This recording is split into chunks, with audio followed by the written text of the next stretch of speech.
राधे राधे, जय श्री कृष्ण। आप देख रहे हैं तिलक पत्रिका में, हूँ आपके साथ सुशील गोस्वामी।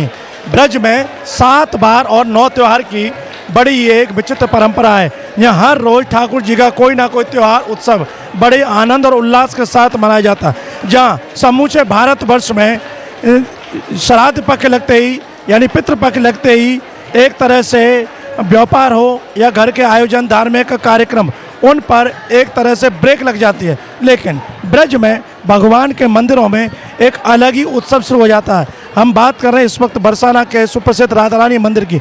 बरसाना में और खासकर ब्रज में जो पितृपक्ष है, इसमें साँझी महोत्सव बड़े ही धूमधाम से मनाया जाता है। बरसाना के राधा रानी मंदिर में यहाँ पूरे 16 दिन पितृपक्ष में अलग अलग साँझी बनाई जाती हैं। साँझी के बारे में हम आपको बताते हैं कि ये राधा रानी और भगवान श्री कृष्ण की लीला का ये अंग है। साँझी यानी कि संध्या देवी इसको कहा जाता है। संध्या के समय ब्रज की अनेक तरह की झांकियाँ स्वयं राधा रानी पुष्प चयन करके बनाया करती थी। वो वनों में जाती और वहाँ से फूल तोड़ कर लाती और फिर अलग अलग आकृति बनाती। इन आकृतियों को देखने के बहाने भगवान श्री कृष्ण वहाँ आते थे। तो ये ब्रज की एक अनोखी परंपरा है जो कि एक लोक कला का भी रूप ले चुकी है। बरसाना के मंदिर में इसी द्वापर कालीन कला को आज तक यहाँ के जो ब्रजवासी मंदिर के सेवायत हैं और संत महात्मा जीवंत बनाए। तो आइए हम आज दिखाते हैं कि यहाँ श्राद्ध पक्ष में किस तरह की साँझी आप देख रहे हैं। यहाँ एक महात्मा है और जो रंग के साथ जो जिसको रंगोली कला कहते हैं, उस कला का प्रयोग करते हुए यहाँ साँझी बना रहे हैं। इस साँझी में रोजाना कोई ना कोई ब्रज के तीर्थ स्थल की यहाँ आकृति बनाते हैं। तो आइए महाराज जी से पूछें कि आज क्या बना रहे हैं। महाराज जी, आपका शुभ नाम? हाँ, मेरा नाम अनुराधा दास। आज कौन सी झांकी साँझी में बना रहे हैं आप? आज सिरसाई। ये सिरसाई कहाँ स्थल है, क्या झांकी है? सिरसाई कोसी के आगे सिरसाई। क्या लीला है भगवान की? ये हर टाइम राधा रानी स्वयं लीला है। खुद राधा रानी ये लीला यह करते हैं बरसाना में। राधा रानी की लीला, स्वयं राधा रानी ये लीला मतलब खेला है, राधा रानी की खेला। अच्छा, साँझी में क्या क्या चीज़ का प्रयोग करते हैं यहाँ पे? ये कौन से रंग हैं, क्या चीज़ है? ये एक एक कलर अनुसार एक एक दिन एक एक कलर हर दिन अदल बदल से होता है। रोजाना अलग अलग साँझी बनाते हैं? अलग अलग। एक दिन की साँझी बनाने में कितना समय लगता है? एक दिन में मिनिमम 3-4 घंटे समय लगता है। हाँ। अच्छा, सबसे पहले नीचे क्या लगाते हैं यहाँ पे पहले बेस बनाने के लिए? हाँ, अभी रेती ऊपर। हाँ, सूखी रेती तो चले तो उनको भी ना तो रेती चले। फिर ये सूखे रंग गुलाल गोलाल। कितने दिन चलती है ये यहाँ पे मंदिर में? 16 दिन चलता है। और फिर शादी के पद भी गाए जाते हैं?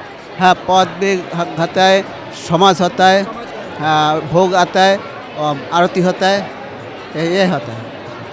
अच्छा, ये क्यों बनाया जाता है, क्या है इसका महत्व, क्या है? महत्व पूर्व जो राधा रानी स्वयं राधा रानी मेन ब्रज में मेन जो लीला राधा रानी खुद ये बनाते छोकी के लेके, छोकी की लीला है राधा रानी की लीला। देखा आपने, ये संत हैं, इन्होंने बताया कि राधा रानी स्वयं बनाती थी द्वापर काल में और ब्रज के अलग अलग जो लीला स्थलियाँ हैं उनकी झांकी यहाँ बनाती हैं। भगवान श्याम सुंदर उनके दर्शन करने के लिए आते हैं। तो ये साँझी बनाने की जो कला है वो अति प्राचीन है और ब्रज की एक लोक कला है। यहाँ रंगों से साँझी बनाई जाती है, जल के अंदर साँझी बनाई जाती है, जल के ऊपर साँझी बनाई जाती है और फूलों की साँझी बनाई जाती है, गोबर की साँझी बनाई जाती है। ब्रज के अगर जो गांवों में जाकर देखेंगी तो यहाँ कन्याएं दीवारों पर गोबर और रंगों से साँझी बनाती हैं, उसको फूल से सजाया जाता है। लेकिन जो ब्रज के प्रमुख मंदिर हैं, वृंदावन के राधा वल्लभ जी मंदिर, राधा रमण जी मंदिर में या अपने बरसाना के श्री जी राधा रानी मंदिर में आप देख रहे हैं, यहाँ रंगों से साँझी बनाई जाती है। और आज की जो साँझी है ये शेषशाही एवं स्थान है, ब्रज में भगवान की लीला स्थली है जो शेषशाही वन में। यहाँ शेषशाही का मतलब शेष सैया पर भगवान श्री कृष्ण ने ब्रजवासियों को अपने विष्णु स्वरूप के दर्शन शेषशाही स्थल पर दिए थे। वहाँ वो शेष की सैया पर बैठे हैं, भगवान विष्णु, लक्ष्मी जी उनके चरण दाब रही हैं। तो वो उस लीला के दर्शन ब्रजवासियों को भगवान ने शेषशाही वन में कराए।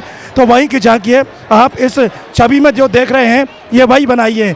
ये आप देख रहे हैं शेष नाग हैं और विष्णु जी लेटे हुए हैं, लक्ष्मी जी उनके चरण सेवा कर रही हैं। और भगवान विष्णु की नाभि से कमल और कमल के ऊपर ब्रह्मा जी बैठे हुए हैं। तो ये बहुत ही सूक्ष्म और गंभीर सांझी है, लेकिन इसको एक अपनी कला का प्रदर्शन करते हुए बनाया।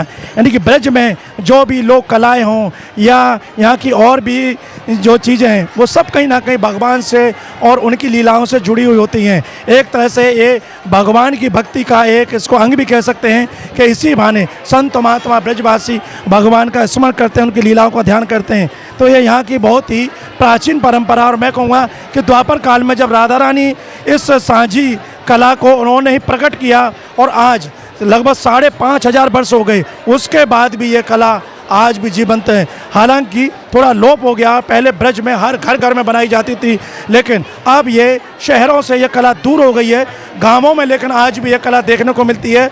और सांझी कला के नाम से, जैसा मैंने बताया, संध्या काल में यहाँ पर राधा रानी संध्या देवी की पूजा करती हैं, फूलों से आकृति बनाती हैं। तो ब्रज के जो गांवों में आज भी जो छोटी कन्याएं होती हैं वो भी उसी भाव से संध्या देवी की पूजा कर इस सांझी का निर्माण करती हैं। तो आज तिलक पत्रिका के माध्यम से आपने देखा राधा रानी मंदिर की सांझी कला को, और आप देख रहे हैं कि बाहर के तमाम श्रद्धालु यहाँ आते हैं और राधा रानी के दर्शन करते हैं, और उसी के साथ यहाँ की जो सांझी कला है उसके भी वो दर्शन करते हैं। तो आज इस तरह से आपने तिलक पत्रिका के माध्यम से देखा ब्रज की एक और प्राचीन के दर्शन किए, जिसको कि सांझी कला के नाम से जाना जाता है।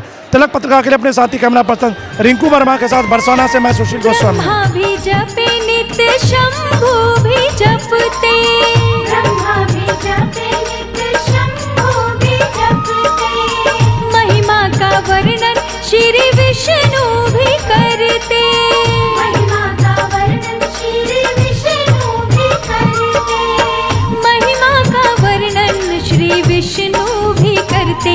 इनकी कृपा को, इनकी कृपा को, इनकी कृपा को जग ने है जाना। श्री राधा